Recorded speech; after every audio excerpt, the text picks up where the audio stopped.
용감한 토크쇼 직설 시작합니다. 먼저 주식시장 상황부터 살펴보겠습니다. 도지은 아나운서 전해주십시오. 네, 이 시각 시황입니다. 크리스마스 휴장을 하루 앞두고 국내 증시 상대적으로 좀 한산한 분위기 이어가고 있는 가운데 장 초반보다는 코스피 같은 경우 상승폭을 반납하고 하락으로 좀 전환된 모습입니다. 0.24% 하락하면서 2,436포인트 선 지나가고 있고요. 코스닥은 대신 빨간불 지켜주고 있습니다. 0.25% 상승하면서 680선에서 현재 움직임 보이고 있습니다. 이어서 수급 살펴보시죠. 어제 같은 경우 양시장에서 개인들의 차익 실현이 매도가 나오는 상황이었는데 오늘 시장에서는 양시장에서 개인 삽니다. 848억 원 사고 있는 상황이고 현재 1,332억 원어치 순매수 우위 보이고 있는 반면에 외국인과 기관은 각각 매도 포지션 유지하고 있습니다. 외국인이 1,135억 원, 기관이 414억 원 팝니다. 이어서 코스닥 시장도 함께 보시죠.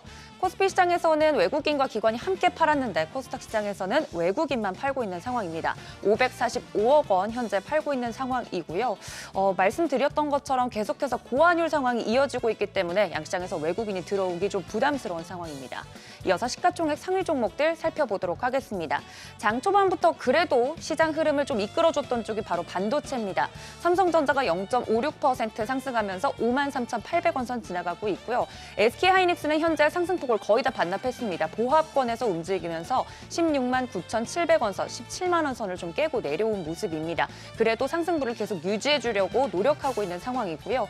LG 에너지 솔루션 같은 경우 2차 전지 오늘 장 초반에도 반도체와 함께 좀 오르는가 싶더니 현재 1%대 하락, 35만 5천 원 선 지나가고 있습니다. 이어서 현대차도 0.70% 약세 보이고 있는 상황이고요. 6위부터 10위도 살펴보도록 하겠습니다. 상승부를 켜내고 있는 쪽이 삼성전자 우선주 1%대 상승하고 나머지 종목들은 좀 파란불을 켜내고 있는 상황입니다. KB금융 0.92%, 1% 가까이 떨어지면서 86,200원 선 현재 움직임 보이고 있습니다. 코스닥 시장으로 넘어가 보시죠. 네, 오늘 2차 전지 같은 경우 테슬라 4거래일 만에 간밤에 반등에 성공하면서 긍정적인 4분기 인도량 전망에 2차 전지 관련주들 강세 흐름 이어가는가 싶었는데요. 코스닥 시장에서는 상대적으로 에코프로비엠과 에코프로는 그래도 빨간불 켜내주고 있습니다. 특히 에코프로비엠 3.8%대 상승하면서 11만 9,200원 선 움직이고 있고요. 휴젤 0.54% 상승 중입니다. 이어서 6위부터 10위도 살펴보시죠. 그나마 코스닥 시장에서는 2차 전지 관련주들이 힘을 내어주고 있는 가운데 리노공업도 2%대 강세 보이면서 19만 8,300원 선 움직임 보이고 있습니다. 급등세 나왔었던 삼성전자액은 오늘 7%대 차익 실현 매물이 좀 나와주고 있는 모습입니다. 이어서 특징적인 종목들 살펴보도록 하겠습니다. 그나마 수급이 반도체 쪽으로 쏠리는 현상 보여주고 있는데요. 삼성전자나 SK하이닉스를 필두로 보조금 관련 이슈들이 붙어 있었죠. 또 뉴로모픽 반도체 오늘 특히나 첫 번째 특징주로 좀 살펴볼 텐데 월가에서 브로드컴을 최선호주, 탑픽주로 선정하고 있는 상황입니다. 또 간밤에 필라델피아 반도체 지수는 3% 넘게 오르는 등 국내에서도 주문형 반도체에 대한 주목도가 높아지고 있는 가운데 오늘 뉴로모픽 반도체 관련 종목들 살펴보도록 하겠습니다. 자람 테크놀로지 5%대 상승하면서 51,400원, 에이징랜드도 0.42% 상승하고 있고요. 대부분 반도체 쪽으로 수급이 좀 쏠리고 있는 가운데 지수가 전체적으로 코스피 같은 경우 상승폭을 반납하면서 관련된 종목들 상승세를 좀 반납하고 있는 상황입니다만 뉴로모픽 반도체 같은 경우 관련된 종목들 사이에서 그나마 상승부를 좀 켜내고 있는 상황입니다. 시스템 반도체 설계 전문 기업 지니틱스 같은 경우는 현재 20% 이상 급등세 유지를 그래도 해주고 있는 상황이고요. 반도체와 더불어서 유리기판 관련주들도 장 초반에 함께 상승세가 나왔다는 점 체크해드립니다. 이어서 다음 특징적인 종목 살펴보도록 하겠습니다. 조선주와 함께 오른 해운주 살펴볼 텐데요. 미국 의회가 조선업을 강화하기 위한 법안을 초당적으로 발의했다는 소식에 조선주 어제에 이어서 오늘도 강한 모습이고요. 덩달아 해운주도 함께 오른 모습입니다. 또 트럼프 당선인 같은 경우 LNG 수출 제한을 해제할 것이라는 전망까지 나오고 있는 가운데 조선주 안에서는 52주 신고가를 계속 경신하는 모습 나오고 있고요. 해운주 안에서는 오늘 살펴보면 흥하해운이 2.8%, 대한해운도 1.23% 오르면서 해운 관련된 종목들도 강세 함께 시연하고 있습니다. 다음 특징적인 종목들 살펴보도록 하겠습니다. 오늘 화장품 쪽 살펴보도록 할 텐데요. 반등 흐름 속에서 상대적으로 소외됐던 쪽이 바로 이 화장품입니다. 개별 이슈들도 좀 있었습니다. 투자 심리를 상승시킬 만한 요소들이 있었는데 로레알 그룹이 K-뷰티 브랜드죠. 닥터즈를 운영하는 고운세상 코스메틱을 인수했다는 소식 들려왔습니다. 여기에 더불어서 고환율 수혜 모멘텀으로 화장품주 오늘장에서 좀 주목을 받고 있는 모습입니다. 제닉 6.5%, 코스메카 코리아도 5.7% 8%대 상승 흐름 보여주고 있고요. 실리콘두도 8%대 급등세 나오면서 33,850원의 움직임 보이고 있습니다. 이외에도 현대전에 유리한 가성비 무기로 주목받고 있는 드론 관련주, 일론 머스크가 계속해서 언급을 하고 있죠. 관련돼서 드론 관련주들도 강세 좀 보여주고 있고요. 트럼프 당선인과 일론 머스크가 또 탄소 포집, 활용 저장 분야에 대한 투자를 지속할 것이라는 전망에 관련 종목들, CCUS 관련 종목들도 상승세 시현하고 있습니다. 또 각 기업 회장들이 트럼프 2기 출범식에 참여한다는 소식에 개별적으로 이 그룹주들 움직이는 모습도 보여주고 있는데 이게 이 기업 가치 자체에 대한 부분을 건드리는 이슈는 아니기 때문에 좀 예시로 신세계 그룹주 같은 경우는 오늘은 하락세를 좀 보이고 있다는 점까지 체크해 드립니다. 이어서 원달러 환율 체크해 보시죠. 시장 그래도 언제든지 이 시장의 분위기를 끌어내릴 수 있는 트리거라고 하면 바로 환율이겠습니다. 고환율 수혜주를 찾아서 그래도 오르려고 하는 모습이긴 합니다만 여전히 원달러 환율 부담스러운 상황이죠. 1452.90전에 1450원 선 위에서 움직이고 있는 상황입니다. 또 미국채 수익률 같은 경우 10년물은 장중에 4.6% 넘어서는 등 언제든지 시장 분위기를 반전시킬 수 있는 트리거들이 남아있는 상황이라는 점 체크해드리면서 마무리해보도록 하겠습니다. 이 시각 시황이었습니다.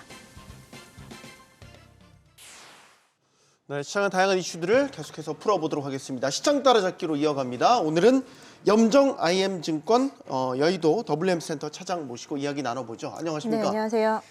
어제 코스피가 3거래일 만에 비교적 큰 폭으로 반등에 네. 성공을 했습니다. 자, 오늘은 초반에는 상승으로 출발을 하긴 했는데 하락 네. 전환 했어요. 지금 초반 분위기 어떻다고 보십니까? 네, 일단은 뭐 지난주 같은 경우에는 이제 지난주에 하락에 어제의 반등은 좀 의미가 있었습니다만 여전히 이제 지수 자체의 움직임은 크게 벗어나지 못하고 있는 것 같습니다. 네. 2,400선, 2,500선을 터치한 후에 추가적인 상승 어려운 상황이고요. 코스닥도 마찬가지로 700선에 탈한 이후에 다시 한번 지수는 박스권 내에서 갇혀있는 흐름 나타나고 있습니다. 여기에는 대형주들의 부진을 이야기할 수 있겠고요. 뭐 삼성전자, SK하이닉스, 미국에서 보조금 수령에 대한 이슈에도 불구하고 뭐 크게 상승폭이 나오지 않았고요.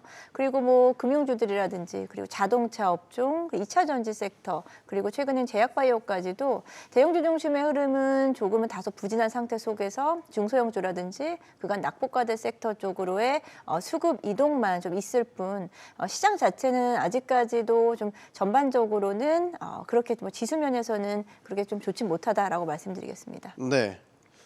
밤사이 미국 네. 장을 보면 다우존스가 장 막판에 상승 전환을 딱 하면서 3대 지수가 다 올랐어요.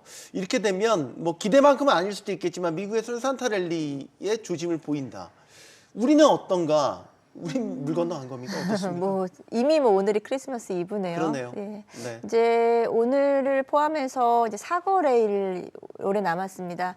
뭐 산타랠리라고 하면은 12월에 초부터 이어지는 크리스마스 때까지의 상승 흐름을 보통 이야기할 수 있는데 이제 산타랠리에 대한 이야기는 지금은 좀 접어둬야 될 것 같고요. 네. 미국 시장 같은 경우에는 이미 뭐 산타랠리, 연말랠리에 대한 부분이 3분기, 4분기에 이어졌기 때문에 여기서 우리가 더 우려해야 될 부분은 미국 시장의 단기적인 조정을 조금 더 우려해야 될 상황이다라고 좀 보고 있고요. 뭐 다우존스 같은 경우에는 지난주까지 뭐 10거래일 연속으로 맞아요. 하락을 하면서 그에 대한 기술적 반등으로 좀 보고 있고 필라델피아 반도체 지수가 어제 3% 정도 급등을 했거든요. 네. 여기에는 반도체 종목들의 반도체, 미국의 반도체 sek터 내에서의 순환매가 계속해서 이제 반도체 지수는 움직임을 나타내고 있지만 네. 전체적으로 움직임이 크게 좋아지는 상황은 아닙니다. 필라델피아 반도체 지수도 최근 한 2, 3개월 동안에는 조금 박스권 내에서 움직이고 있고 앞서 지금 엔비디아 주가도 나오고 있는데요. 고점에 대한 트라이가 아직은 되지 못하고 있는 상황 속에서 엔비디아 외에 다른 반도체 종목들에 대한 오히려 좀 더 흐름이 강하게 네. 나타나면서 그 내에서의 종목 순환매가 나타나고 있는 미국 시장이다라고 말씀드리겠습니다. 네. 자, 우리 장으로 와보죠. 일단은 네. 나라 밖의 악재, 우리 안의 악재 이런 것들이 어느 정도는 이제 반영된 거 아닙니까? 계엄 사태, 탄핵 정국 1차적인 거는 일단 안정이 됐고 네. 지난주 FMC 같은 경우도 FMC 충격파가 지난주 있었지만 이제 어쨌든 주말 사이 PC 물가 지수가 예상치를 밑돌았기 때문에 네. 일단 한숨을 돌리게 됐고 네. 그럼 여기서 더 낮아질 게 있냐라는 이유가 있냐라는 거죠. 네, 말씀하신 대로 지금 지수는 하방은 지지는 하고 있습니다. 하방 경직성을 보여주면서 가고 있지만 상방을 지금 뚫지 못하고 있는 지수의 우리나라 흐름이다라고 좀 볼 수 있겠는데요. 앞서서도 말씀드린 대로 대형주들의 부진이 우리 시장에서는 가장 지금은 좀 해결해야 될 과제다라고 좀 보고 있고요. 여기에는 고환율에 따른 수급적인 요인이라든지 그리고 전반적으로 우리나라 기업들에 대한 기업 경쟁력 최근에는 정치적인 불확실성을 통해서 이에 따른 어떤 긍정적인 어떤 그 분위기 자체가 뉘앙스 자체가 지금은 좀 가져가지 못하는 상황인 것 같습니다. 네. 뭐 아직까지는 뭐 지수를 끌어올릴 수만한 그러니까 악재는 반영이 됐지만 여기서 추가적으로 나올 만한 호재가 무엇인지에 대한 시장에서 답을 못 찾고 있는 상황이 아닌가라고 생각하고 있습니다. 조금 시각을 길게 본다면 예. 지금이 어떻게 보면 저가 매수의 기회는 아닌가라는 질문을 드린다면 어떻게 답하시겠습니까? 네, 뭐 사실은 그 부분은 지나고 봐서 사실은 항상 이야기가 되는 부분이다라고 생각합니다. 네. 하지만 지금 우리나라 대형주들 중심으로는 상당히 저평가된 국면에 있는 건 분명히 맞습니다. 뭐 삼성전자를 비롯해서 주요 대형주들의 흐름은 역사적 저점인 PBR 수준까지 내려온 상태이기 때문에 그 안에서의 이제 어떤 움직임은 차별화될 수는 있습니다. 지금 전반적으로 우리 지수가 오랫동안 상당히 저평가되어 있고 코스피 지수 자체도 사실 역사적 저점이고요. 그리고 종목들도 역사적 저점 국면에 있습니다만 여기서 다 같이 이 저점 구간을 벗어날 수 있을지에 대한 부분은 저는 조금은 좀 더 고려해봐야 될 상황이 아닌가 생각하고 있고요. 네. 우리 방송 전에도 말씀을 같이 나눴는데 우리 시장에 대한 외국인의 수급이 유인할 만한 어떤 유인책이 아직은 좀 불명확하다라고 좀 보고 있기 때문에 국내 시장을 조금은 좀 냉정하게 좀 살펴봐야 되지 않을까라고 생각하고 있습니다. 네. 섹터 이야기를 좀 해보죠. 네. 반도체 이야기 많이 했지만 보통 삼성이나 하이닉스 이야기를 많이 했지만 오늘은 네. 좀 다른 얘기. 반도체 소부장, 소재 부품 장비. 올해 예를 들어서 엔비디아 향, HBM 향은 주가가 괜찮았단 말이죠. 계속 괜찮을 건가? 내년엔 또 어떤 업황을 맞이하게 될 건가? 그런데 그렇게 우리 국내 반도체 소부장 업체들의 최근의 주가 흐름이 좋지는 않으니까 최근의 주가 흐름 좋지만 연간으로 봤을 때는 소부장 종목들 고점 대비해서 최근 저점까지 한 70~80% 낙폭이 나타났고요. 네. 예를 들어서 HBM 장비 쪽에서의 대장주인 한미반도체 같은 경우에도 고점 대비 60% 이상 급락이 나왔습니다. 거기서 지금 반도체 소부장 쪽에서의 반등은 좀 나오고 있습니다만 역시나 삼성전자와 SK가 이끌어주는 흐름 속에서 후행적으로 따라오는 모습이 아니고요. 반도체 소부장 종목들이 먼저 움직이는 지금 흐름이 나타나고 있는 것은 미국 시장의 분위기를, 미국에서의 반도체 섹터의 분위기를 조금은 좀 따라간다라고 좀 생각하고 있습니다. 지금 미국에서도 마찬가지로 반도체 종목들, 앞서 엔비디아를 말씀을 드렸는데 엔비디아 역시도 최근에는 박스권 내에서의 움직임 속에서 고점을 뚫지 못하고 가고 있는 상황이고요. 네. 오히려 뭐 AMD가 또 마찬가지고 최근에 브로드컴이 다시 한번 화제가 됐죠. 예, 브로드컴이 부상을 하면서 브로드컴과 엔비디아가 지금 양자 구조를 좀 나타내고 있다라고 생각하고 있고요. 브로드컴 같은 경우에는 최근에 맞춤형 반도체라고 해서 기존의 엔비디아는 기성품에 좀 비유를 한다면 브로드컴 같은 경우에는 맞춤형이다 이렇게 이야기를 하면서 관련된 모멘텀이 있는 우리나라 소부장 종목들, 특히나 최근에는 맞춤형 반도체, 한마디로 뭐 디자인 하우스라든지 IP 설계 회사 이런 네. 종목들, 뭐 이를테면은 뭐 퀄리타스 반도체, 오픈엣지 테크놀로지, 가온칩스 이런 종목들이 최근 한 2~3주간의 흐름이 강하게 나타났어요. 네. 이것은 미국의 브로드컴의 영향을 받는 우리 시장, 그 부분이 삼성전자, SK 하이닉스 쪽으로 가지 못하고 오히려 조금은 소외돼 있었던 쪽으로 수급이 이동을 하면서 주가를 좀 끌어올렸다라고 볼 수 있겠습니다. 네, 연말 되면 조금 안정적인 포트를 구성하고 싶으신 분들은 사실 금융주에도 많은 관심들을 보이고 네. 계시죠. 상대적으로 배당도 괜찮고 예.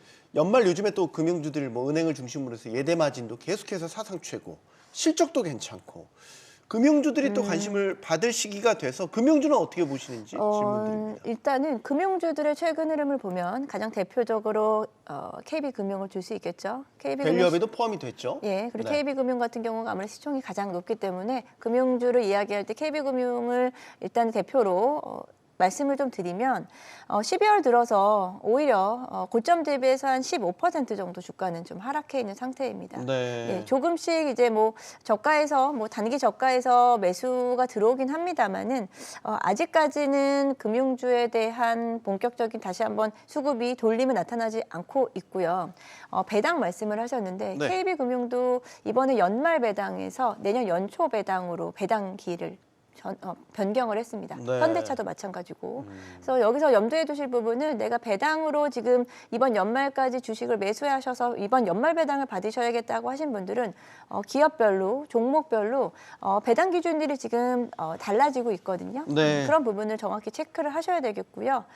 보통의 이제 연말 배당 같은 경우에는 마지막 거래일, 거래일 이 영업일 전까지 매수를 하셔야지 배당을 받으실 수 있는 그 주주로서의 자격이 부여된다는 점도 지금 각각의 개별 종목별로 명확하게 좀 정확하게 체크를 하셔야 될 것 같습니다. 네.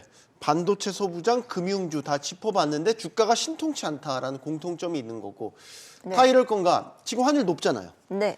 고환율 수혜주라는 것도 분명히 있지 않습니까? 수출주가 대표적인데 네. 수출주도 그렇습니까?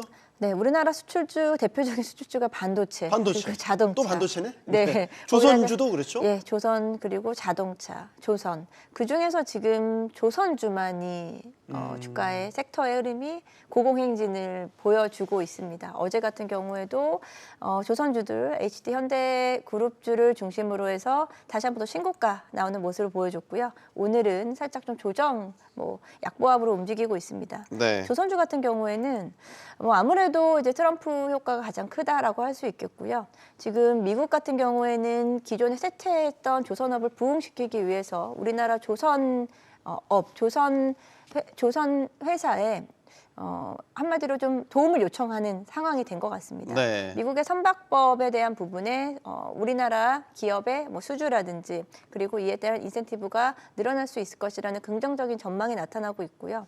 그리고 최근에는 미국의 그 해양방산 그리고 군함이라든지 잠수함 쪽에서의 MRO 사업에 대한 부분이 상당히 좀 우리 시장에 우리 기업들에 유리하게 좀 진행이 되고 있습니다. 그런 부분들이 접목이 되면서 조선주들은 업황 사이클도 좋고요. 그 미국까지의 어떤 시너지가 기대되면서 조선업종이 수출주 중에서는 가장 지금 좀 긍정적인 흐름 나타내고 있습니다. 네. 하지만 늘 우리가 고민해야 될 것은 이 고점에서의 타이밍이거든요. 어제자도 이제 고점을 터치한 종목들이 상당히 많고 그 안에서 오늘은 다소 지금 쉬어가는 국면 나타날 수 있다라고 좀 보기 때문에 네. 좋은 종목들은 잘 픽을 하시되 투자의 그 매매 타이밍은 조금은 좀 별개로 또 대응을 하셔야 될 것 같습니다. 네. 진정한 주식의 고수는 사는 시점이 아니라 파는 시점을 잘 잡는 맞습니다. 사람이라는 이야기도 있죠. 근데 저 의문이 드는 건 그겁니다. 같은 고환율 수혜주라도 조선주는 괜찮은데 자동차주는 왜? 그러냐 이거죠. 현대차 우선주도 마찬가지고. 네, 자동차주도 마찬가지. 사실 자동차 섹터가 이번에 이제 트럼프 당선 이후 관세에 대한 관세 걱정 때문이에요? 관세 그리고 결국은 또 테슬라를 중심으로 해서 미국의 자국 내 기업에 대한 선호를 계속해서 보여주기 때문에 그런 부분에서 일단 현대차가 한번 주가가 좀 꺾였습니다만 현대차 같은 경우에는 지금 한 달여 이상을 주가가 조금은 이제 그 박스 저가 구간에서의 흐름이 나타나고 있기 때문에 저는 사실은 내년도에는 반등이 나올 수 있을 거다라고 생각하고 있고요. 현대차 같은 경우에도 한 가지 좀 말씀을 드리면 연말 배당 아닙니다. 네. 이번 연말을 기점으로 배당 기준일이 나오는 게 아니기 때문에 지금 좀 변경된 부분에 대해서 혼란스러우실 수도 있는데요. 네. 내년 2월 연말 배당에 대한 기준일이 정해지기 때문에 지금 이렇게 보통은 연말 배당을 기대하면서 수급이 유입되는데 그 부분이 왜 없냐라고 생각하실 수 있는데 그럼 배당 나기를 잘 체크를 해야겠네요. 이번 연말이 아니다라는 거. 말씀을 좀 드리면서 아직의 배당 기준일이 정해지지 않았습니다. 아마 네. 2월 정도 예상을 하고 있습니다. 자, 마지막 질문은 좀 이렇게 연말이다 보니까 이 질문을 올해 네. 사실 증시 전반적인 그 상승을 끌어왔던 모멘텀 하면 사실 기술주들이 앞장섰죠. 미국은 그렇죠. 빅테크를 네. 중심으로 한. 이게 내년에도 같은 공식이 적용될까라는 거예요. 아니면은 뭐 혹은 흐름이 바뀔까? 예를 들면 중소형주 같은 것들로 전반적인 무게 중심이 옮겨질까? 어떻게 보십니까? 앞서 이제 말씀을 드린 것 같습니다. 엔비디아 중심에서 비엔비디아 중심으로 시장의 흐름이 조금 바뀌고는 있죠.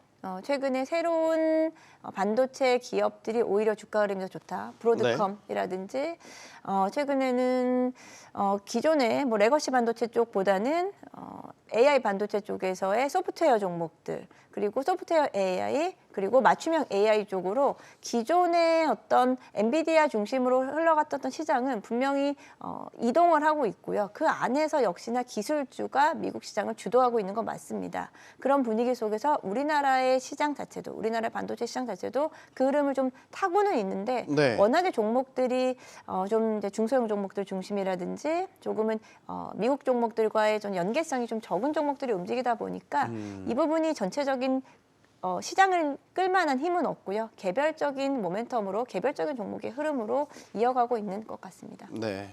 시장 따라잡기 여기서 마무리하겠습니다. IM증권 염정 차장과 이야기 나눠봤습니다. 고맙습니다. 네, 감사합니다.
네, 원달러 환율 상승세가 심상치 않습니다. 트럼프 당선과 또 국내 비상계엄 사태, 탄핵 정국, 여기에 최근 또 미국 FOMC 충격까지 더해지면서 환율이 15년 만에 1,450원 돌파했습니다.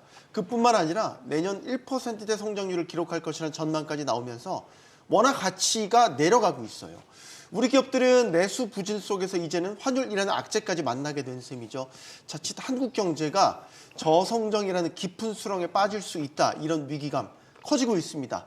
자, 이 우려가 현실이 되지 않도록 서둘러 대책 마련을 해야 될 것 같은데, 자, 오늘도 머리를 맞대보겠습니다. 함께해 주실 분들 소개해드리죠. 서울대 경제학부 이필상 특임 교수 나오셨고요.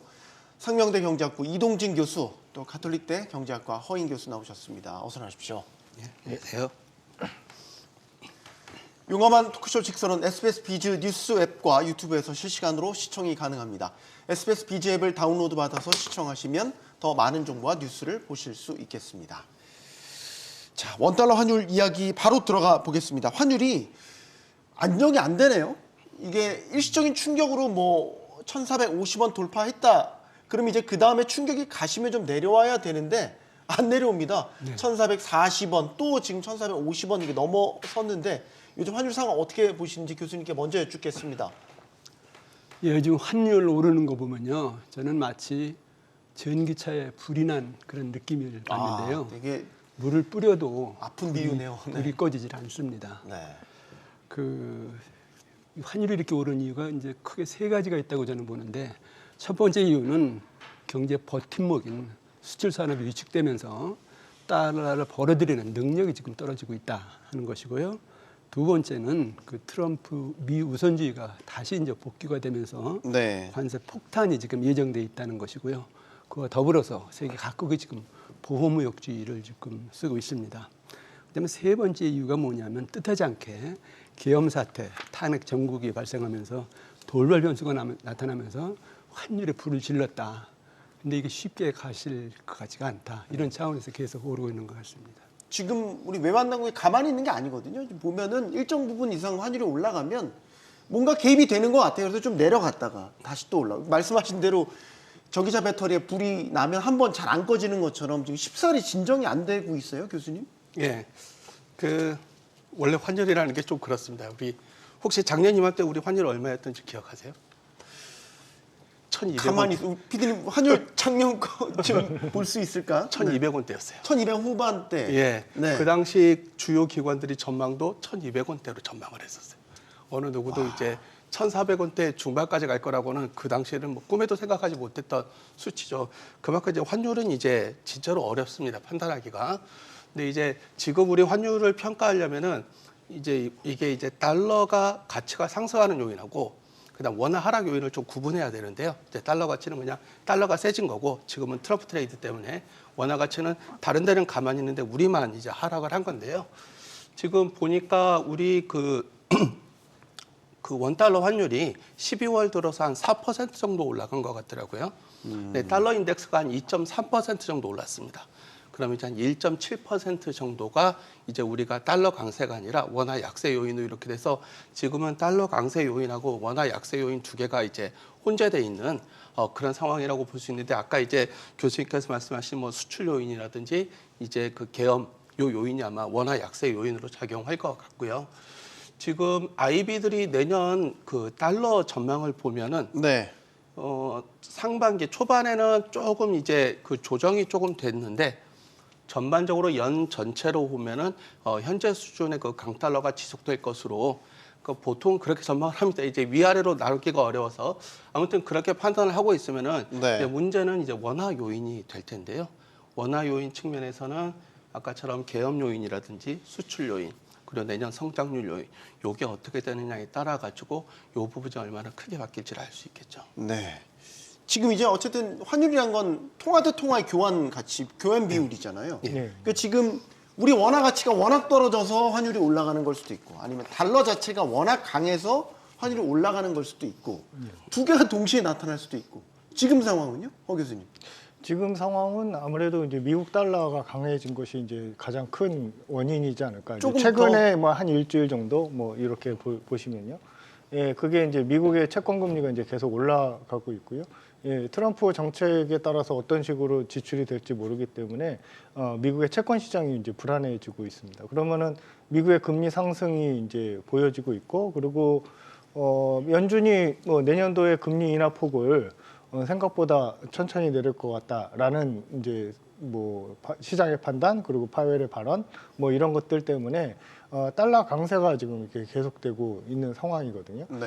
그거는 뭐 연초에 저희가 뭐 전문가들이 방금 뭐 이동준 교수님 말씀하셨습니다만 올해 연초에 예상했던 것과 굉장히 다른 흐름이죠. 미국이 굉장히 굉장히 견조한 경제 성장을 바탕으로 금리 인하를 공격적으로 가져갈 것이다라고 생각을 했기 때문에 달러 약세 흐름 뭐 이제 이런 것들을 뭐 생각을 했었다면 지금은 완전히 이제 반대로 된 그런 상황이라고 볼 수 있겠습니다. 이제 물론 뭐 우리나라 환율이 이제 뭐 이제 1,400원 뚫고 올라와서 1,440원까지 올라온 것은 아무래도 우리나라 정치 불안 이런 요인이 있었습니다만 네. 그 이후로 떨어지지 않고 왜 계속 높은 상황에서 머무르고 있느냐라는 것은 달러 강세 요인에서 또 찾아보는 것이 좀 맞지 않나 싶고요.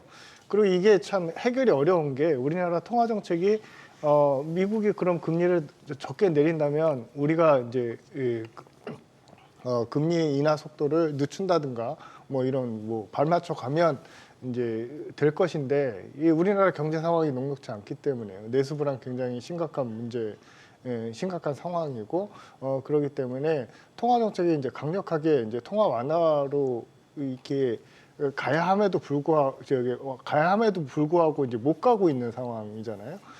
그러니까 뭐 이제 통화 정책의 방향 자체가 미국과는 달리 우리나라는 좀 이제 완화하는 방향으로 가야 될 것이다라는 의견이 있는 것이고 그런 것들이 지금 원화 약세, 달러 강세를 지금 계속 용인하고 있다라고 네. 볼 수 있겠습니다. 우리가 예를 들어서 달러가 강달러다. 그럼 미국에게 무조건 좋은 거냐? 또 그런 것도 아니잖아요. 그 경제가 용인할 수 있는 수준이라는 게 있는 건데 지금 주요국 대비 달러의 가치, 달러 인덱스라고 하는데 이것도 기록적인 수준 108 지금 다시 또 넘어섰거든요. 그럼 이제 우리 원화만 약세가 아닌 거잖아요, 교수님. 네. 그러니까 달러에 대해서는 주요국들, 특히 신흥국들의 자국 통화의 가치가 떨어지는 게 계속해서 가속화되고 있다. 이건 구조적으로 지금 당분간 바꾸기 힘들다. 이렇게 네. 볼 수 있는 거죠. 그렇죠. 지금 미국 입장에서는 이제 특히 트럼프 행정부 다시 들어서면서 네. 이게 보호무역주의 강화하고 어떻게든 미국 우선주의로 경제를 일으키겠다. 뭐 이런 차원에서 이제 다른 나라 경제 입장에서 보면 엄청난 이제 피해가 예상되거든요. 그러니까 이제 미국 달러는 계속 강세가 되는 거고 다른 나라 통화는 약세가 될 수밖에 없는 그런 어떤 상황이다 이렇게 볼 수가 있는데 이게 이제 어떻게 보면 구조화되는 그런 상태라는 얘기거든요. 네. 쉽게 뭐 통화 정책 가지고 바꿀 수 있는 그런 상황을 넘어섰다 이렇게 볼 수 있습니다. 그러니까 계엄이나 탄핵 같이 예상치 못했던 변수들에 대한 충격도 받아들이지만 이제 기조적으로 보면 네. 우리 원화 가치가 올라가고 내려갈 만한 여러 요인들이 있는데 지금 상황으로 보면 예를 들어 저성장 걱정되지 않습니까? 네. 내년에 1%대 지금 성장률 전망치가 제시되고 있단 말이에요. 1% 중반대까지. 예. 그럼 이제 우리 원화 입장에서 가치가 계속 떨어질 일만 남은 거고 그러면 이 고환율의 이 상황이 쉽사리 구조를 바꾸기가 어렵다. 네. 이런 구조를 하고 있다는 거죠. 예, 그렇습니다. 지금 보통 환율이 오르면 원화 가치가 떨어지는 거 아닙니까? 네, 그렇죠. 그럼 우리나라는 이제 수출 의존도가 높은 경제이기 때문에 그런 상황에서는 수출이 늘어나고 경제가 성장해야 되는 그런 상황이 나타나야 되는데 지금 그런 상황이 별로 안 나타난다는 겁니다. 왜냐하면 이제 우리나라 산업의 수출 경쟁력도 떨어질 뿐만 아니라 이제 대외적으로 보호무역주의가 강화되고 특히 이제 미국이 이제 고관세 정책 펴고 그러니까 뭐 환율이 좀 올라간다고 해서 수출이 늘어난 그런 효과가 그렇게 크지 않다는 겁니다. 근데 대신 어떤 문제가 발생했냐면은 그런 긍정적인 효과보다는 원자재 값이 폭등을 한다는 겁니다. 네. 기업들 수익성이 굉장히 악화되고 있다는 건데 특히 이제 중소제조업체 같은 경우에는 뭐 수익성이 20%까지 떨어지고 뭐 그러거든요. 근데 또 문제는 뭐냐면은 환율이 이렇게 올라가면은 우리나라 기업들이 외채를 많이 썼는데 그 원리금 상환이 굉장히 부담이 된다는 겁니다. 네. 이자 폭탄 현상이 생긴다는 겁니다. 특히 대기업들 같은 경우 보면은 외채 사용이 굉장히 많은데 이게 당장 이자를 많이 내야 될 뿐만 아니라 그다음에 자칫하면은 못 갚으면은 부도 위험까지 온다는 것이거든요. 그러니까 지금 어떻게 보면은 이 우리나라 이제 경제 입장에서 봤을 때는 뭐 환율이 계속 이제 오르면서 경제가 계속 불안해지는 그런 상황이 이제 계속될 수밖에 없는 상황이다. 뭐 네. 이렇게 볼 수가 있는데 특히 여기서 내수도 문제입니다. 그 수출도 문제지만은 지금 내수 보면은 소비 투자가 모두 위축돼 있는데 올해 내수 증가율이 한 1.2 정도 되는가요? 근데 그 경제 성장 기여도가 마이너스 0.1%입니다. 네. 소비가 이제 거의 가라앉아서 이제 성장을 오히려 갉아먹는 그런 현상이 나타나고 있다는 얘기인데 여기서 지금 탄핵 사태가 벌어졌단 말이에요. 네. 정치적 불확실성이 굉장히 크단 말이에요. 그러니까 소비 투자 심리가 굉장히 위축되면서 소비가 더 꺼지는 그런 현상이 생기고 있는데 그럼 뭐 수출 안 되고 내수에서 경제 성장률이 지금 자칫하면 1% 뭐 중반까지 내려온 것이 아닌 얘기인데 경제가 근본적으로 성장 동력을 잃고 무너지니까 뭐 환율이 오를 수밖에 없는 거죠. 그래서 굉장히 구조적이고 그다음에 장기화될 수 있는 그런 상황이다 이렇게 봐야 될 것 같습니다. 네.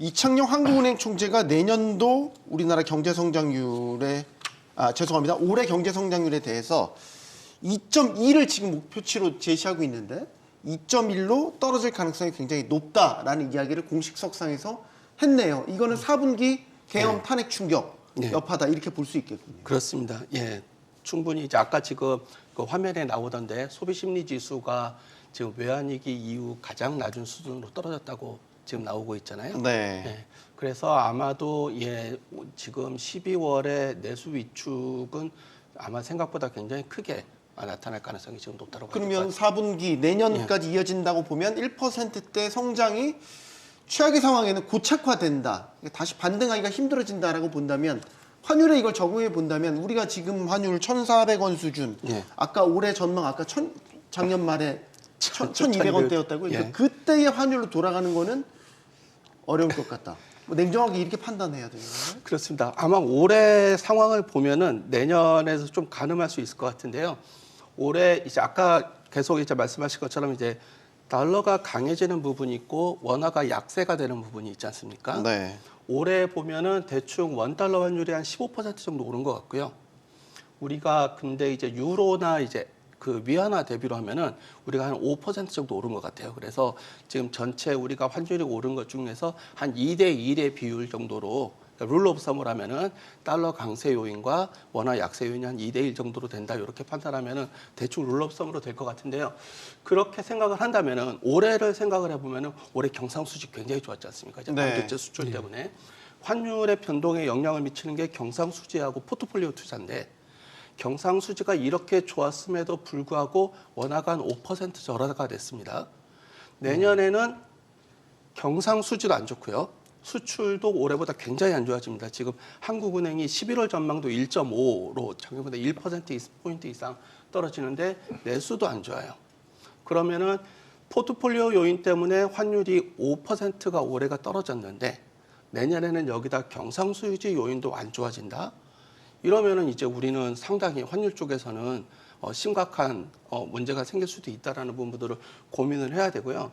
더더군다나 지금 한국은행이 내년 그것도 11월 기준으로 내년 1.9, 내후년 1.8을 전망했거든요. 요거를 고스란히 받아들이더라도 2023년부터 26년까지 4년 동안 연평균 경제 성장률이 1.8%밖에 안 됐다는 거예요. 아, 이거는 정말 유례없는 수준인데 이 정도 되는데 만약에 포트폴리오 자금이 많이 유입될 걸 우리가 기대할 수 있을까? 그건 굉장히 기대하기 어려운 상황이죠. 우리 경제가 이렇게 장기적으로 침체에 빠진다면 이런 부분들은 환율에는 굉장히 안 좋은 쪽으로 환율을 계속 상승시키는, 그러니까 평가 절하시키는 요인으로 작용할 우려가 지금은 크다고 봐야 되죠. 네. 이동규 교수님 너무 비관적으로 보시는 거 아니에요? 굉장히 이동규 교수님 말씀 들으면 굉장히 걱정이 되는데. 아니 근데 성장률이 네, 이제 뭐 한국은행에서 최근에 발표한 것이 내년도에 1.9, 후년에는 1.8 이렇게 이제 예상을 했는데 네. 이번에 이제 계엄 사태 그다음에 탄핵 정국 빚으면서 조금 더 떨어질 거다 이런 얘기인데 그게 지금 굉장히 경제 성장률에 대해서 이제 어떻게 보면 이제 부정적인 어떤 시각이 나타나는데 만약에 이 정국 안정이 빨리 된다, 내수 소비가 살아난다, 또 정부가 여러 가지 부양책을 쓴다 해서 경제 성장률이 예상보다는 좀 나아질 것이다. 그래서 아마 2% 가까이 될 수도 있다. 이런 기대가 생기면은 환율이 안정될 가능성은 좀 있다고 봅니다. 굉장히 좋으신 말씀. 저도 그렇게 생각을 합니다. 그러니까 지금은 빨리 지금 이제 이 비관적인 상황을 극복할 수 있는 적극적인 조치가 지금은 필요한 상황이라고 볼 수 있죠. 이게 환율이 안정된다는 기준은 그럼 뭡니까? 1,400원 아래로 떨어진다라는 걸 보고 계시는 겁니까? 이게 1,400원대를 하도 오래 보니까 이게 지금 평시 환율처럼 보여지지만 그렇지 않습니다. 허 교수님. 결국 우리 환율 수준이라는 거는 잠재 성장률에 추세적으로 이게 동조화돼서 가는 거 아닙니까? 근데 실물 경제랑 이제 환율이랑 다른 패턴을 보이기도 합니다.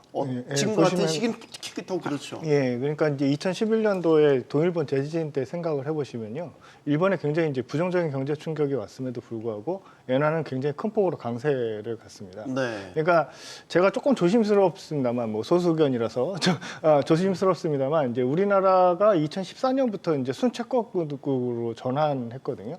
그러니까 좋은 거죠, 제가 기억하는 이제 뭐 환율의 폭등 사태는 딱 두 번이라고 생각을 하는데요. 네. IMF 위기 때랑 그리고 글로벌 금융위기 때입니다. 그래서 뭐 지금 이제 1,400원이 항상 언급되는 이유는 사실 딱 그 두 번 빼놓고 1,400원 이상의 환율을 본 적이 없기 때문에 사실 1,400원 우리가 굉장히 두려워했었고 지금 다시 이제 금융위기 때 같은 그런 모습이지 않을까라고 걱정을 하는 건데요. 그 당시에는 이제 우리나라가 순채권국이 아니었죠. 이제 우리가 순채무국이었고, 그리고 이제 아까 모두에 말씀드렸던 2011년도에 동일본 대지진 사태에서 일본이 왜 그러면 엔화가 강세로 왔느냐라는 거를 보시면은 해외에 투자했던 자금들이 역류하면서, 그러니까 자기네들 이제 현금이 필요하니까 지금 경제가 안 좋고 그렇기 때문에 역류하면서 일어났던 현상이거든요.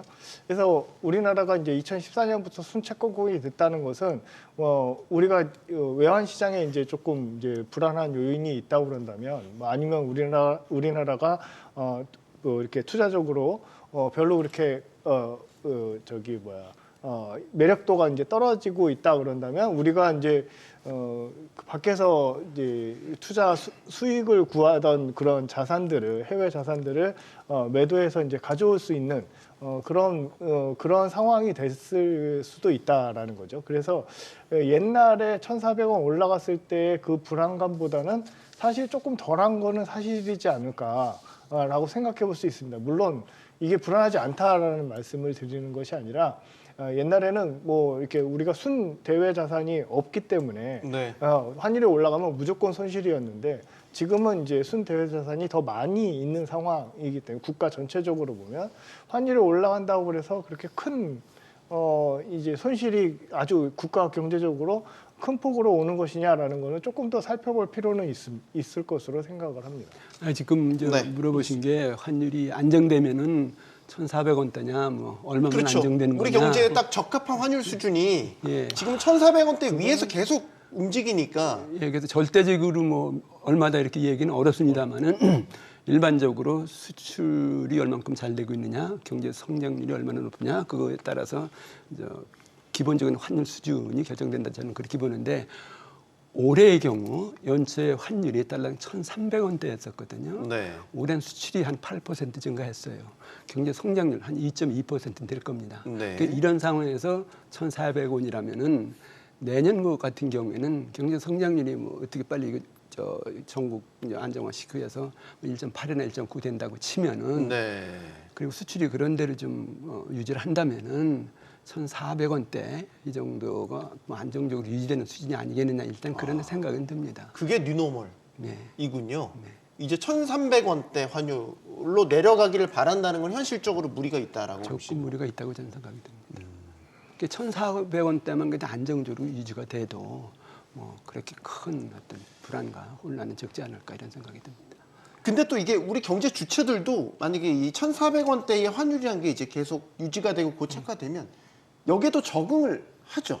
그렇습니다. 이게 여기에 맞춰서 다 적응을 또 하는데 그렇죠. 그 과정이 쉽지 않다는 게 문제죠. 그렇죠. 이게 이제 장기적으로 보면은 얼마가 적정하냐 이거를 판단하기가 상당히 어려운 부분이 있습니다. 그리고 이제 달러와 강세 부분하고 원화 약세 부분이 약간 혼재되어 있으니까 그래서 장기적으로는 이 수준이 적정이다 이렇게 말하기는 어려운데, 네. 단기적으로는 이렇게 급등을 하게 되면은 아까처럼 시간이 지나면은 경제 주체들이 그거에 반응을 해가지고 이제 원자재 수입도 좀 줄이고 다른 쪽으로 대체제를 찾고 이러면서 조정을 하겠지만, 단기적으로는 이제 상당히 부담스러운 상황이 계속될 수밖에 없는 거죠. 저는 기업들 입장에서 봤을 때 만약에 환율이 1,400원대에서 형성된다라고 했을 때 네. 수출에 좀 주력을 해서 우리가 수출 위축된다고 하는데, 달러를 많이 들어오게. 그렇게 되면은 뭐 우리가 굉장히 경제도 안정이 되고 환율도 안정이 되는 그런 상황이 오지 않을까, 뭐 이런 생각이 듭니다. 첨언하면 뭐 네. 그때 IMF 위기 때나 글로벌 금융위기 때에도 이제 1,400원 이상 이제 환율이 올라간 다음에 네. 보시면 우리나라 경상수지는 굉장히 큰 폭의 흑자를 보였습니다. 예, 그러니까 이게 뭐 시간의 문제이지 지금 이제 뭐 여러 가지 이제 보고서에서 수출이 뭐 환율에 영향을 받지 않는다라고 자꾸 얘기하고 있습니다만 이거는 약간 너무 단기적인 시각으로 이제 살펴보는 것이고요. 우리가 한 1년, 2년 후를 이렇게 살펴본다고 그런다면 만약에 이게 1,400원대 환율이 유지된다고 그런다면 네. 내년도 하반기나 뭐 내후년도 상반기 정도 되는 경우에는 굉장히 그 수출에 큰 폭으로 유리하게 작용할 가능성이 높아 보입니다. 실은 환율 효과를 장기적으로 보면 입을 수 있다라는 거죠. 수출 측면에서 본다면. 예. 이거 갑자기 제가 들은 질문인데 드려도 될지 뭐. 그럼 우리도 아예 구조 장기적으로 슈퍼엔저 예전에 일본 아베노믹스가 엔화 가치를 엄청나게 떨어뜨려서 수출 기업들을 막 육성시켜 수출이 잘 되게끔 한 것처럼 우리도 아예 기조적으로 원화 가치를 계속 지금 떨어뜨린 상태에서 계속 가는 거는 위험한가요, 우리는? 원화 가치만 무조건 똑같이 떨어뜨리면 대입할 수 없나요? 그거를 제가 아까도 상상 말씀 속에서 질문을 체력이 드렸는데 돼야 되죠. 체력이 경제가. 그게 이제 아까처럼 이제 장기적으로는 긍정적이라고 말하기는 어려워요. 환율이 낮은 게 왜 그러냐면은 우리가 지금 수출하고 수입이 이제 대충 비슷하지 않습니까? 네. 수입에서 소비재가 차지하는 비중이 얼마 안 돼요.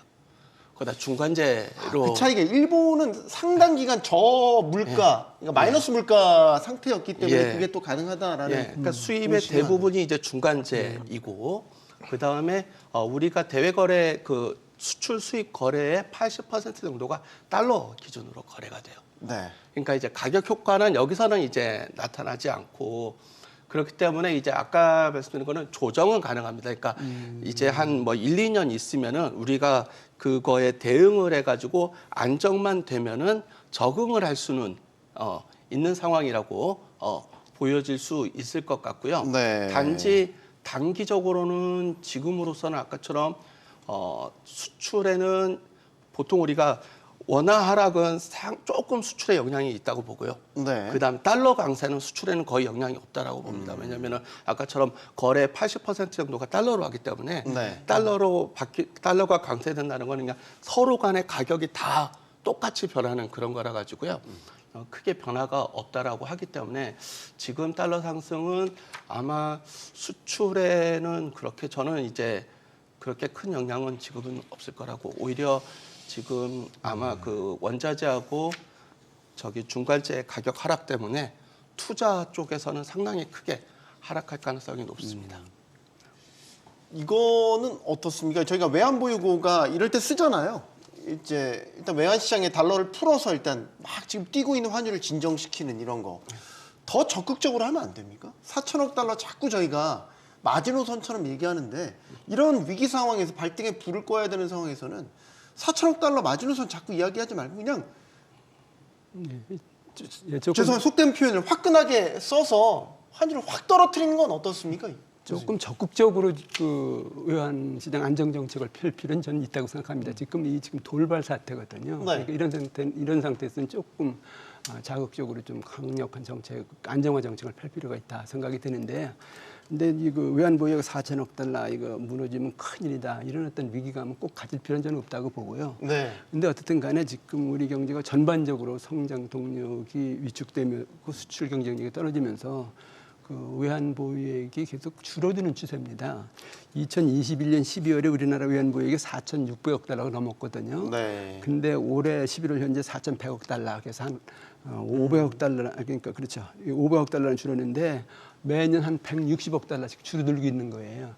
이런 상태에서 이번에 돌발 사태가 터졌거든요. 그래서 이제 뭐 환율이 지금 치솟고 이제 그걸 방어하기 위해서 계속 이제 외환 보유액을 사용해서 이제 시장 조정을 하고 있는데 지금 이 상태에서 야 뭐 4천 곧 무너질 거다, 큰일이다.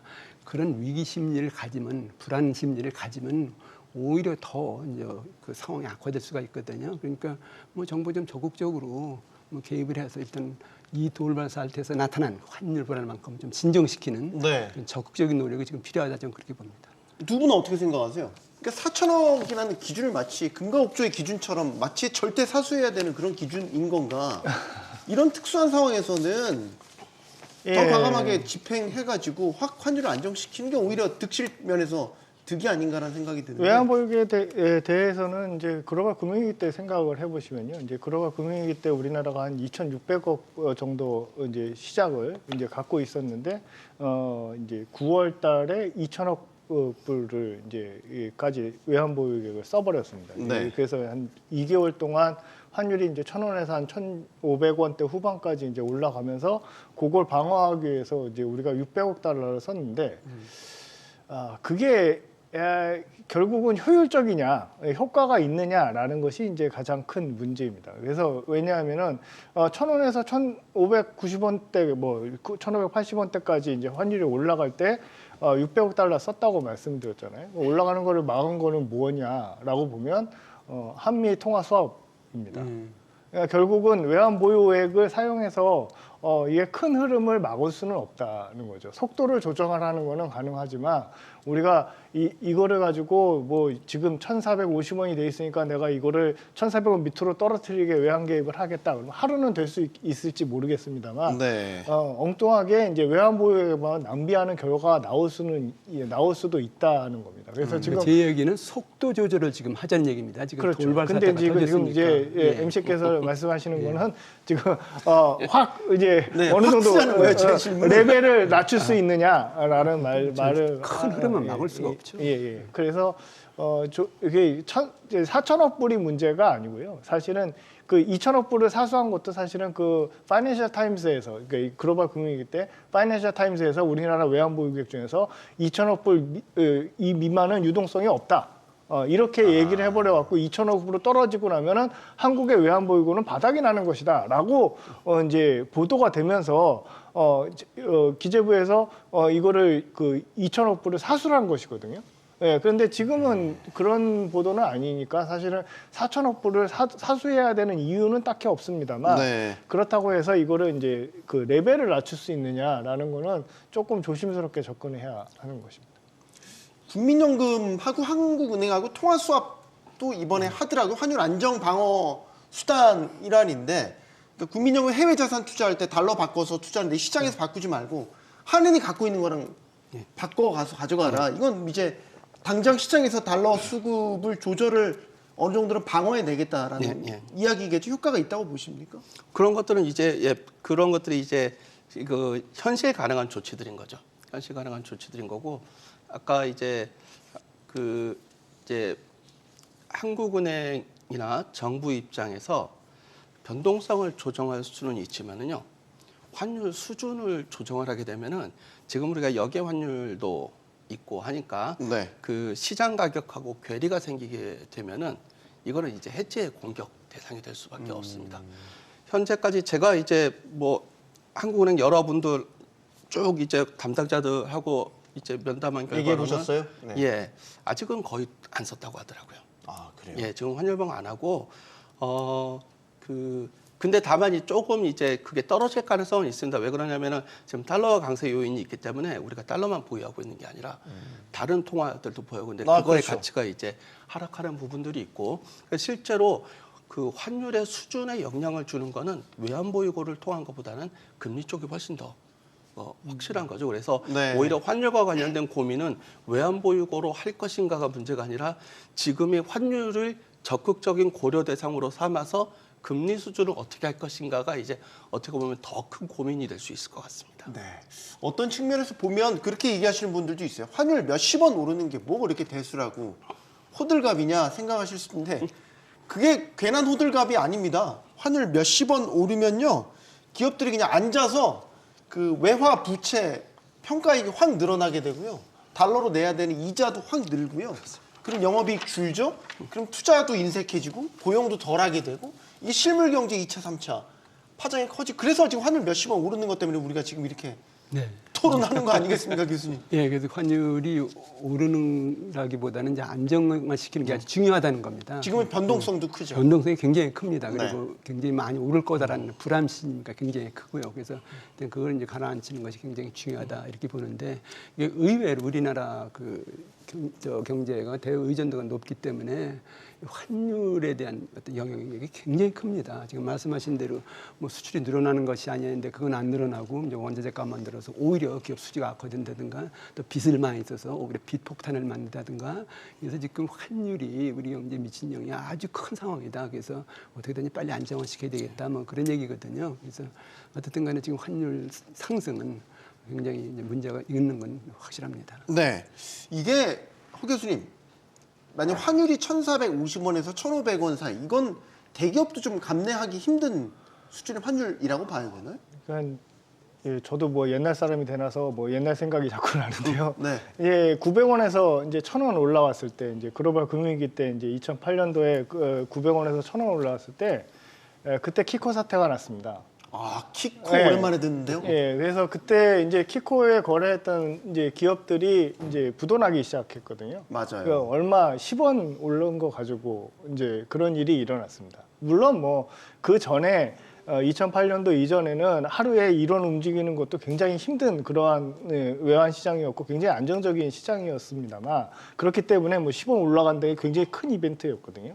근데 지금도 보시면은 뭐 1,400원 이상으로 올라올 거라고 이렇게 많이 생각들을 안 했는데 이제 1,400원 이상 올라왔고 그리고 하루에 뭐 10원씩 이제 움직이고 있고 막 이제 이런 상황이잖아요. 네. 이런 거를 기업들이 환해지를 하면서 버틸 수 있느냐라는 것은 굉장히 부정적인 상황인 것이죠. 비용도 많이 들 것이고 변동성이 크기 때문에 비용도 많이 들 것이고요. 그리고 이제 환율이 뭐 급작스럽게 이제 1,500원대까지 올라간다 그러면은 또 키코 사태 같은 그러한 이제 기업들의 부담이 늘어날 수도 있다라는 것이죠. 이제 뭐 아까 이필상 교수님께서 말씀하셨습니다만 기업들의 외화 부채가 이제 많은 상황이고 이런 것도 뭐 우리가 좀 냉정하게 살펴보려면 이제 기업들의 외화 자산하고 비교를 해야 하겠습니다만 이제 표면적으로 보여지는 외화 부채가 많은 상황이기 때문에 이것이 환율의 변동에 따라서 외화 부채 평가액이 원화 평가액이 굉장히 크게 되고 만약에 이거를 회수 압력이 들어온다 이제 환율이 올라가면 또 빚을 내줬던 금융기관에서 이게 뭐 저기 마진콜이라도 이제 들어온다라고 하면은 기업들이 도산할 수 있는 그런 상황이 나타나지 말란 법은 없는 것이거든요. 네. 그래서 그런 것들을 우리가 조심해야 된다라는 대비를 하고 있어야 된다라고 생각을 합니다. 뭐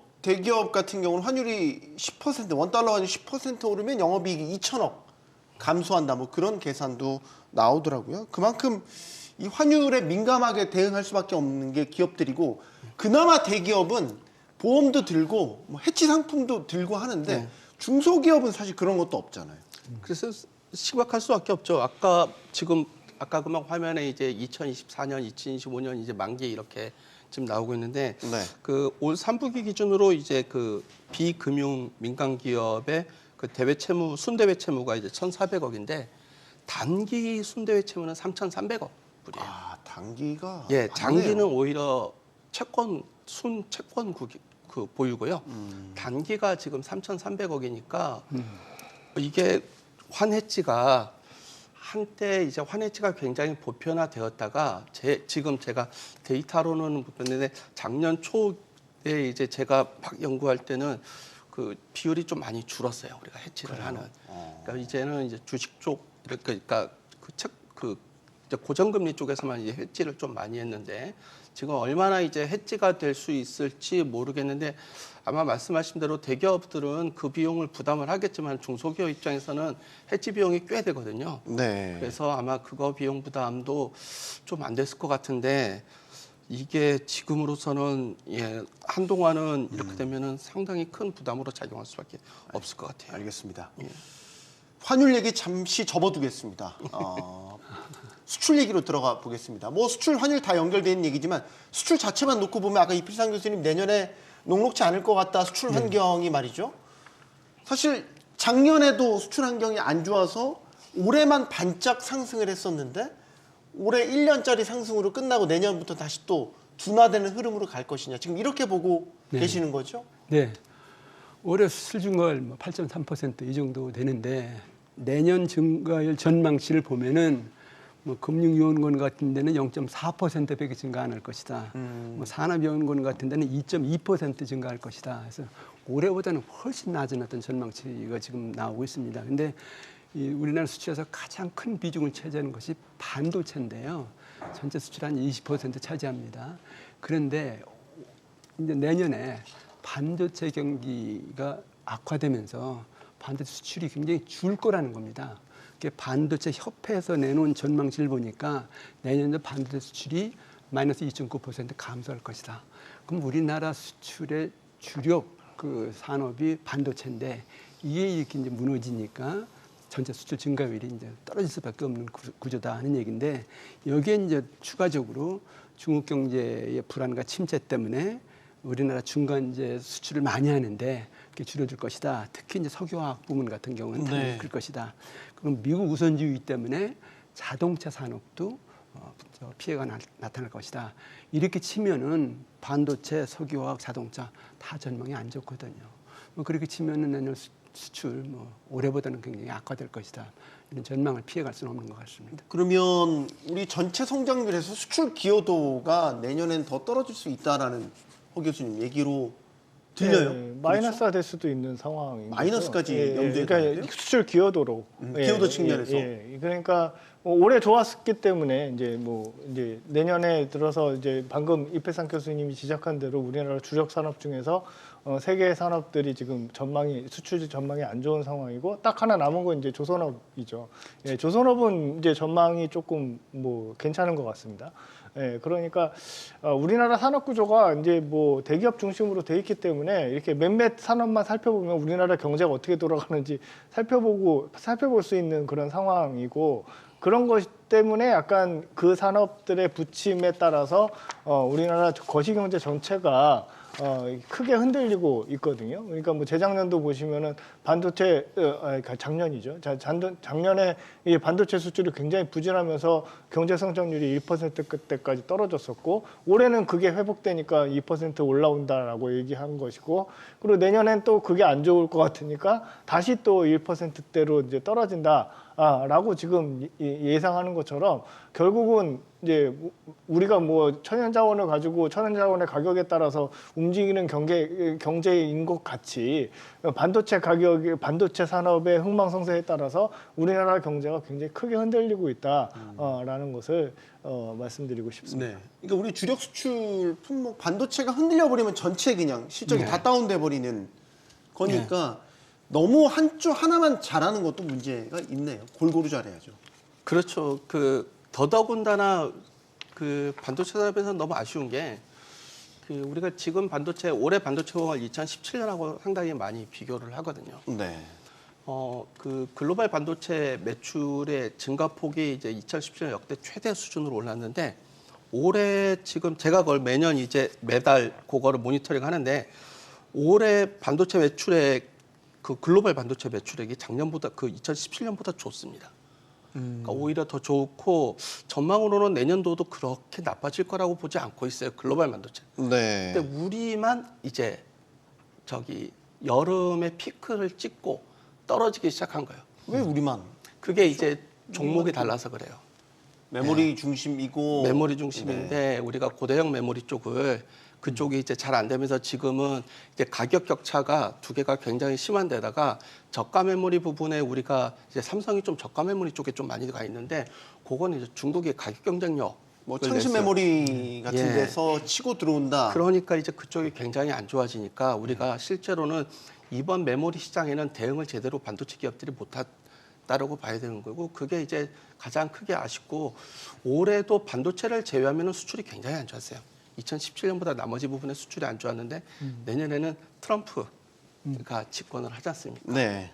그러니까 지금으로서는 이미 꺾인 추세를 반도체는 추세가 이제 하반기부터 꺾였으니까 요거를 되돌릴 수는 없을 것 같고 나머지 부분은 올해도 안 좋았는데 내년에는 세계 교역은 올해보다 좋을 거라고 하거든요. 내년이 세계 교역 성장률이 올해가 2.9%였는데 내년에 3.1% 정도로 지금 국제 기구들이 전망하고 있음에도 우리는 이제 더 올해도 안 좋았지만 내년에도 안 좋을 거인데다가 트럼프까지 끼고 있으니까 상당히 지금은 내년은 많이 수출 측면에서는 걱정이 되는 상황인 거는 맞습니다. 네.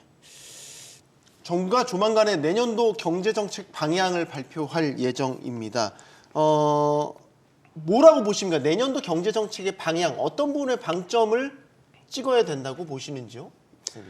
예, 지금 경제가 수출, 내수 두 기둥이 지금 무너지면서 아주 민생과 경제가 혼란에 빠지는 그런 상태다 이렇게 본다면은 그냥 막연하게 무슨 건전 재정한다, 그다음에 무슨 시장 경제 활성화 시킨다 이런 어떤 정책 기조 가지고 가만히 있어야 되는 그런 상황은 결코 아닌 것 같습니다. 그래서 어떻게든 경제 정책 기조를 좀 바꿔서 이 위험한 상황을 좀 탈피하는 그런 어떤 정책이 필요하다 이렇게 보는데, 저는 일단은 환율 불안 이거 안정부터 시켜야죠. 그래서 정부가 무슨 뭐 외환 보유액도 있고 그다음에 증권시장 경우 증한 기금도 있고 하니까 네. 그걸 최대한 활용해서 빨리 환율 좀 안정시키는 그런 조치부터 좀 취할 필요가 있다 하는 것이고요.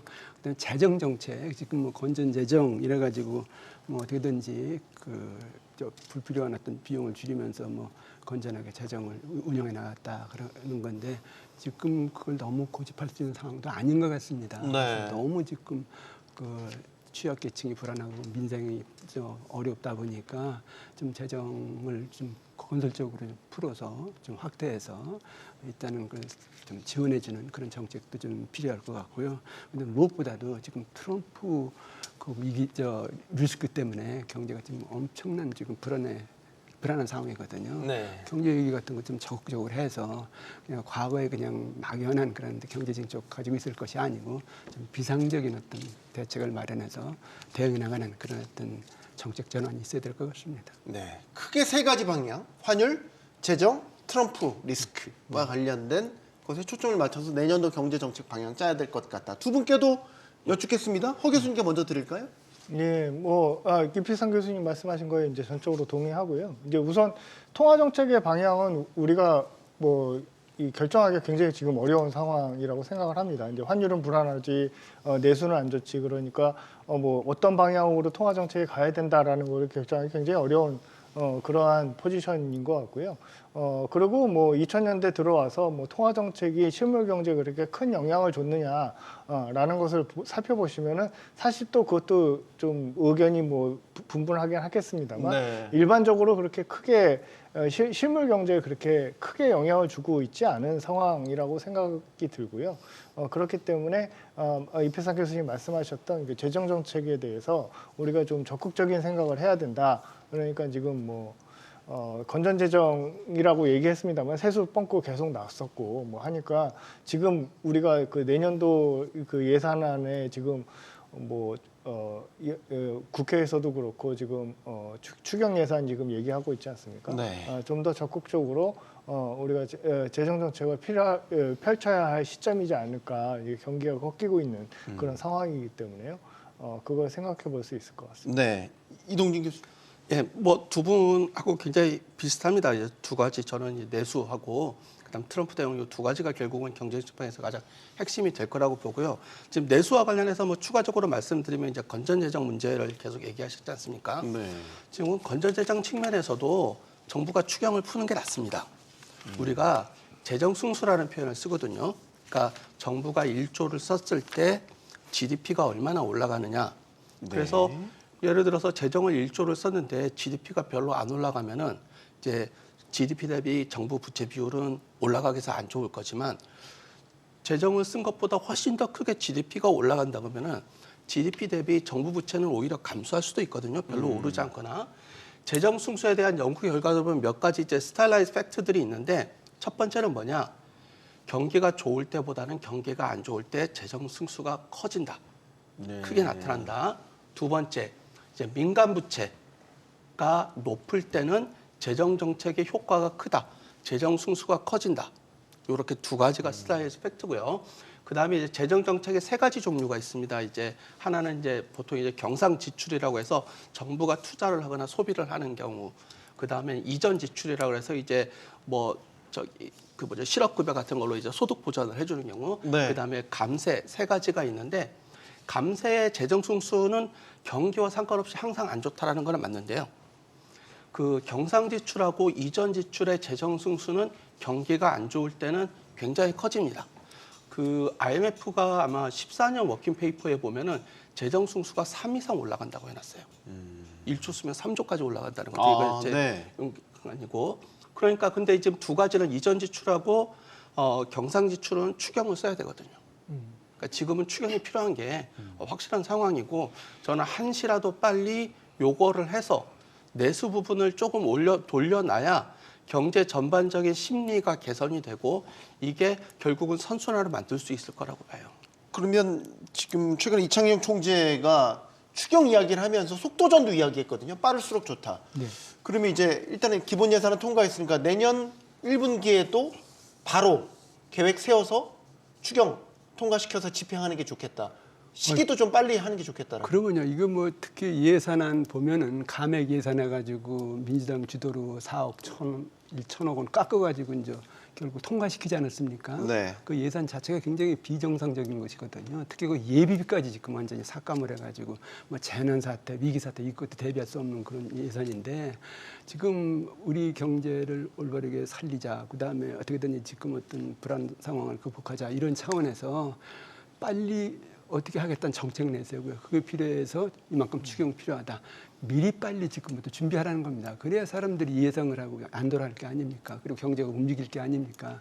근데 그 기다리겠다. 이것도 굉장히 좋은 어떤 입장 같지는 않아요. 그래서 추경 빨리 그러니까 내년도 재정 정책 다시 한번 틀 짜고 새롭게 만들고 그다음에 예산 다시 어떻게 추경할 건가 빨리 안 만들어서 지금 뭐 여야정 협의체 이런 거 만들었는데 네. 그거 정치 싸움만 하지 말고 제발 그거부터 한번 협의해서 좀 통과시켜달라 네. 그런 말씀드리고 있습니다. 세 분 공이 추경 필요성을 다 말씀하셨고, 근데 최상목 경제부총리는 일단 예산 집행이 우선이다.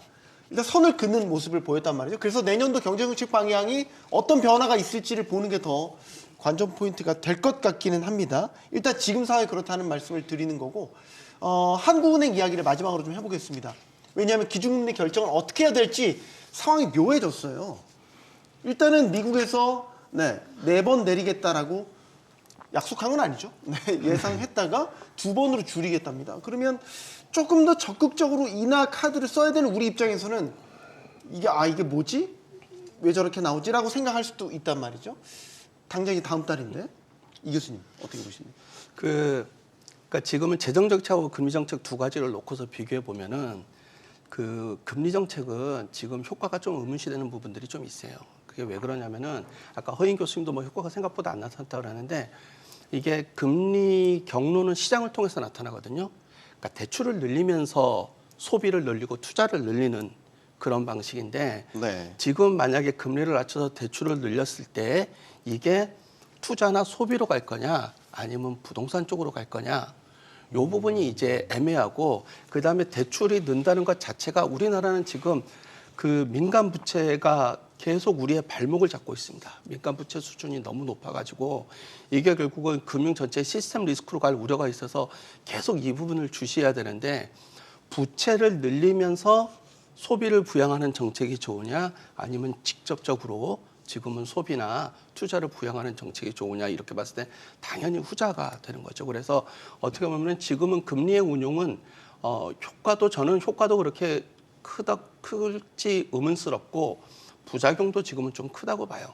지금은 재정 쪽으로 가고 금리는 전반적으로 이제 안정, 아까처럼 환율도 고려하고 다른 시장 상황들을 같이 봐야 되니까 그런 식으로 가는 게 맞지 않나 그런 생각이 들어요. 예를 들어서 부동산 쪽으로 대출이 늘어나는 게 우려가 된다면 지금 기재부에서는 DSR 2단계, 이제 내년부터 3단계. 그러니까 정책적으로 부동산 대출이 늘어나는 거는 막을 수 있고 이런 상태에서 인하 카드를 쓰게 되면 저금리에 따른 경기 활성화 효과를 부동산 쪽으로 가는 게 아니라 실물 쪽으로 옮길 수도 있지 않아요? 이제 그게 참 우스운데요. 아니요. 이게 딱 죄송합니다. 공식처럼 그렇게 안 됩니까? 물길 딱 바꾸면 그쪽으로만 가는 그런 게 잘 안 되나 보죠. 정부가 그래줬으면 정말 좋았는데 그럴 거면 올 7월에 그렇게 했었어야죠. 올 7월, 8월에 정부가 그때 DSR 9월부터 집행하기로 했던 거 정상적으로 집행을 한다 그러고 근데 그때 이유는 자영업자 때문이었어요. 지금은 마찬가지입니다. 역시. 이게 이렇게 일종의 이게 뭐 하나 하면 이거 문제되고. 그러니까 지금 그쪽이 그러니까 이게 걱정스러운 게 지금 소비가 왜 또 중요하냐면은 지금 자영업 소상공인들의 지금 그 민간 부채 지금 가계 부채 쪽에서 이제 제일 큰 게 이제 부동산하고 자영업 소상공인 쪽인데 지금 자영업 소상공인은 지금 거의 갈 때까지 간 상황인 것 같아요. 그 빚으로 맞게 했고 지금 소비가 위축이 돼가지고 여기가 지금 상당히 간당간당 위험한 상황인데 그러니까 여기가 늘어나지 않고 여기가 해소되지 않으면은 이게 단순하게 이쪽 부분의 민간에서 소비가 붕괴되고 위축되는 수준이 아니라 금융 시스템 자체에도 지금 굉장히 큰 위험으로 다가올 수 있어요.